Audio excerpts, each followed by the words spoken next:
Hi guys, welcome to Signal Path. Today we're going to talk about one of the biggest upgrades to the studio that I've made in years, and that is the use of outboard preamps. This is something that I have put off for a long time. It's been on the wish list for a long time, but I finally sat down and I hit up my friend James at Lauren Audio, and we worked out a deal on a pair of Panther preamps that have lived in my 500 series rack ever since. And I've gotten to know them a little bit better and what they're doing and how to approach them. I thought it'd be fun to kind of go through some guitar examples today, and specifically through the lens of using kind of your sound card or converters direct inputs versus going through something like this as your DI.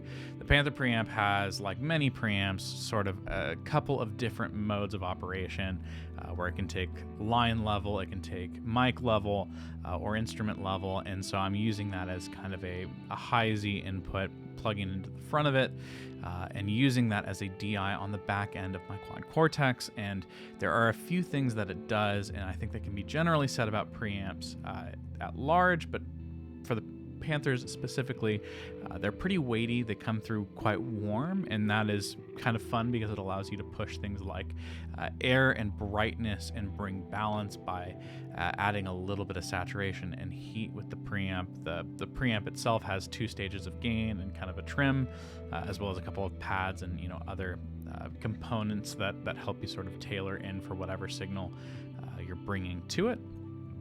But we're just going to go over like some of the sounds I enjoy playing on guitar and kind of going back and forth between the preamp and the non-preamp versions of the signal.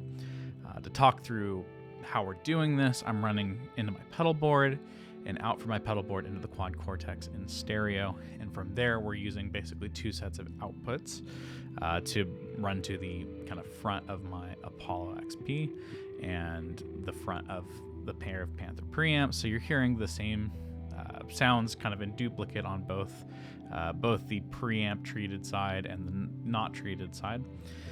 So you'll be able to hear kind of exactly what the preamps are contributing in terms of difference.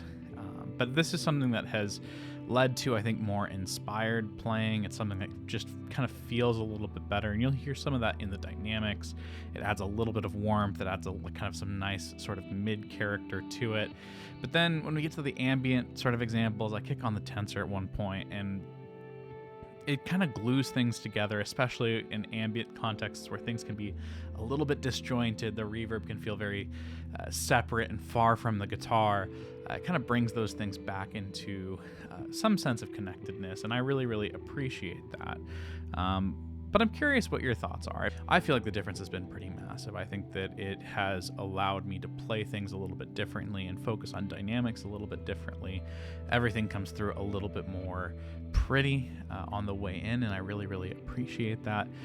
But I also recognize that with gear like this, often the process is as important as the sonics, and this is something that inspires me to dig a little bit deeper into the recording chain and work harder on the source on the way in. And I think that's sort of a good discipline, but kind of having something outboard and physical to work kind of with and around makes that process a little bit more tactile and a little bit more inspiring.